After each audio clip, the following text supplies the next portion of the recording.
I'd like to tell you why we think, from our point of view, what you did was historic. For the following 5 reasons.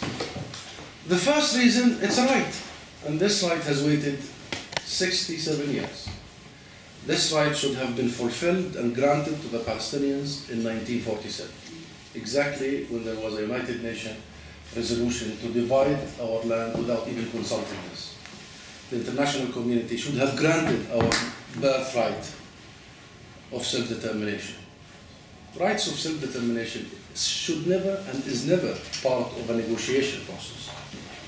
It's not an outcome of a process. It's a natural right. A friend of mine in Ramallah, she is half British, half Palestinian. I asked her on the day of vote, when we won the vote, and by the way, even I didn't expect that overwhelming. You know, we were on the phone discussing, but 274 against 12 surprised me. But I asked her what she felt, and she had one word to say. She said, late. And I, you know, half British was really that British side of her. She said late doesn't mean that she doesn't acknowledge it or want it, but she means that it should have come a bit earlier. So it is a right, and I received a letter from Ed Miliband, the chairman, the head of the opposition, the head of the Labour Party, and in that letter he stated very clearly the first line that Labour supported the motion and supported the vote because recognizing the state of Palestine is a right, not a favor or a gift. But the second reason is it's good for peace. I'm hearing all this argument about unilateralism. It's good for peace, it's good for the two-state solution, it's good for any future bilateral track with the Israelis. Because we have learned it the hard way over the last 21 years. I mean, you never negotiate the principles. What you negotiate is the modalities for implementing the principles, and that was lacking.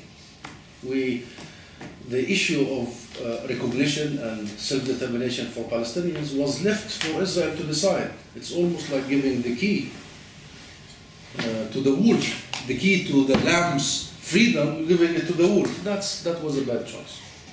And recognition would help, in my opinion,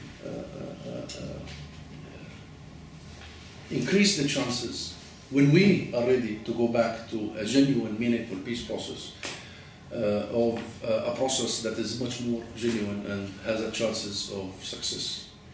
Because recognition would by itself and by default provide us with all that was missing in the previous peace process. Recognition was missing. Nobody recognized us, including Israel. We recognized Israel, but you know, Andy, there was no reciprocal recognition. Borders were not definite in that peace process. The issue of settlements and the expansion was not clear-cut.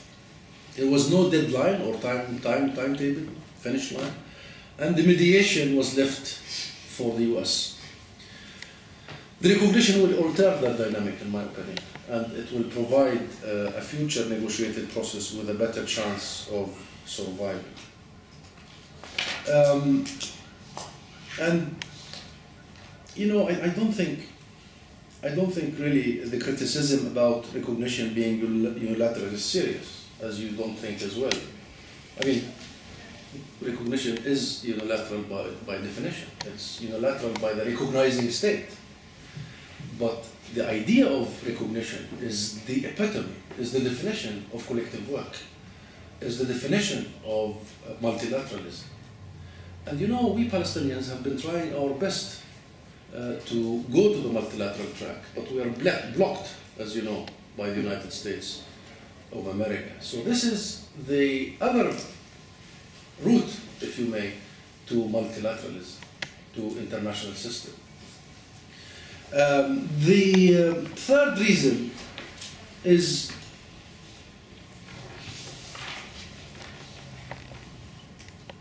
our ability as a Palestinian national movement to provide our people with a credible alternative.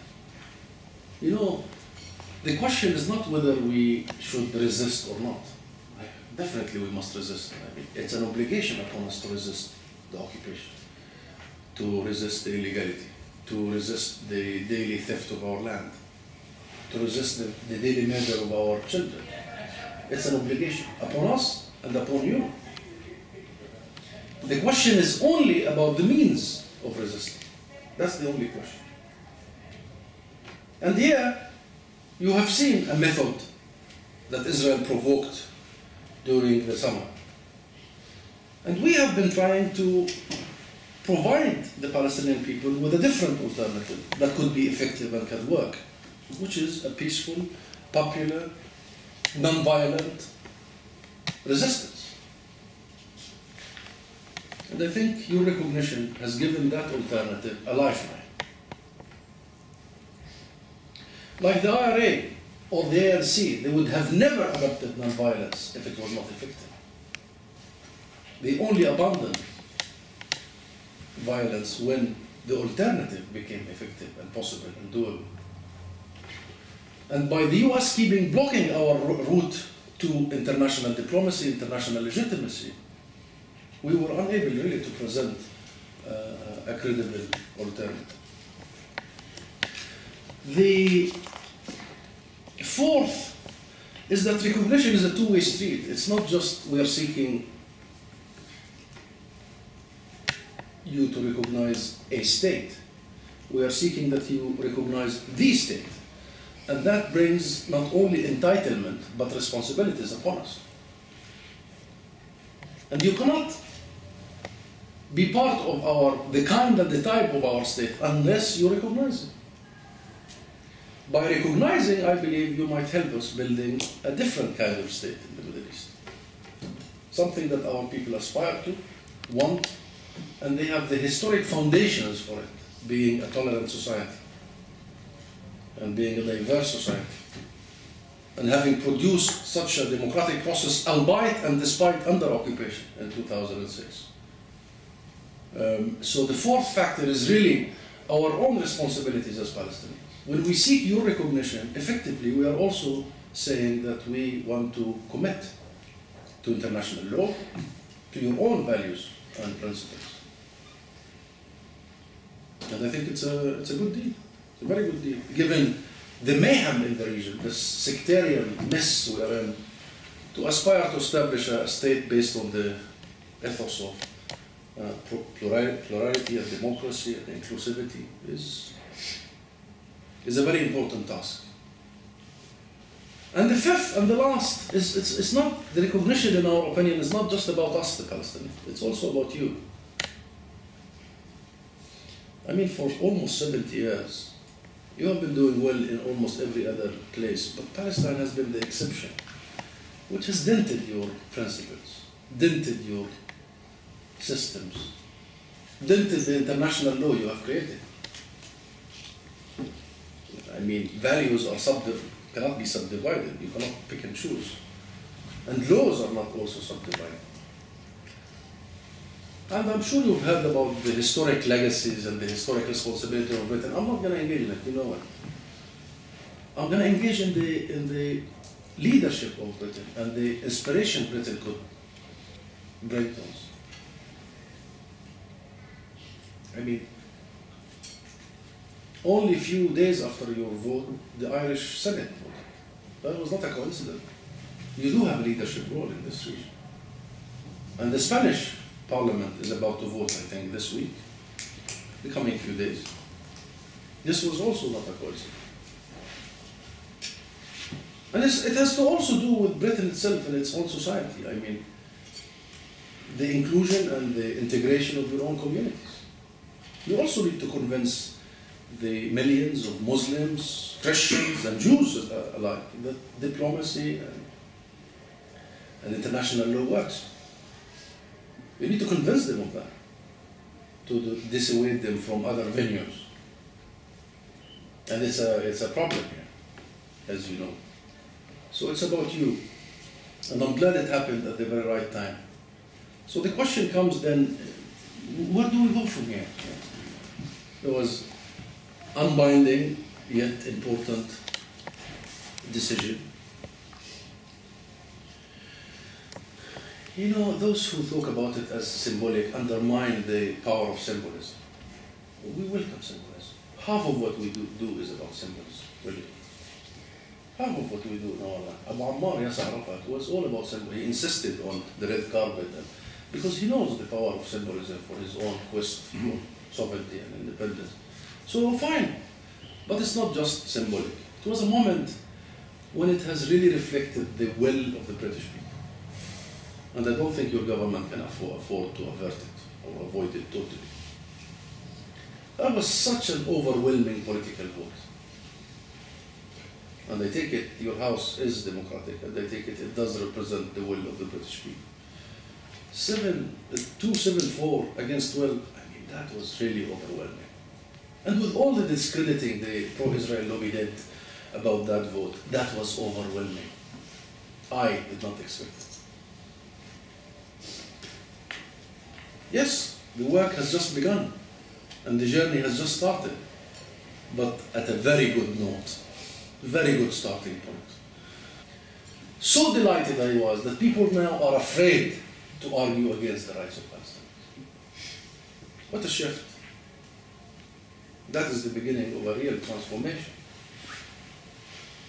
And the UK vote was not just about Palestine, in my opinion, but Palestine has just become the dividing line globally between, in general, not only about Palestinian rights, but between, what's the word, between complacency and compassion, between complicity and solidarity, between the force of logic and the logic of force. And I think, by having sided always with the compassion and the solidarity and the logic or the force of logic, universal values, has to do with other issues all around the world. Because I think in the last few decades, Andy, we have lost that edge of our solidarity and compassion and extending hands. But we know that the current government is not going to recognize tomorrow. And we know that because we have elections in May, perhaps no government will take such a decision until they see what happens in the elections. But our work should really focus, in my opinion, from now on the various political parties, because they've all proven that we are cross-party, that these parties adopt the recognition of Palestine as an election platform. We will continue the journey. I believe the journey is going to be long. But what you did on the 13th of October was a major step in that long journey, our own long journey to freedom. Thank you.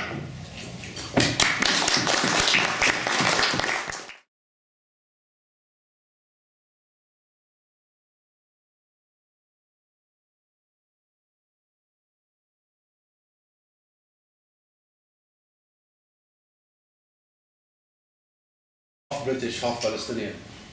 I asked her on the day of vote, when we won the vote, and by the way, even I didn't expect that overwhelming. We were on the phone discussing, but 274 against 12 surprised me. But I asked her what she felt, and she had one word to say: granted our birthright of self-determination. Rights of self-determination should never and is never part of a negotiation process. It's not an outcome of a process. It's a natural right.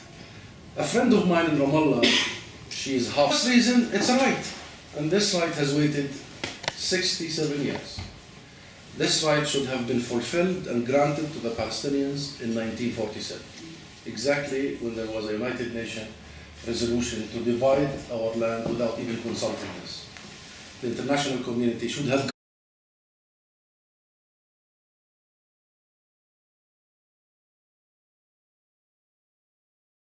But I'd like to tell you why we think, from our point of view, what you did was historic.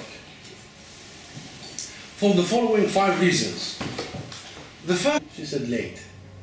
And half British was really that British side of her. She said late doesn't mean that she doesn't acknowledge it or want it, but she means that it should have come a bit earlier. So it is a right, and I received a letter from Ed Miliband, the chairman.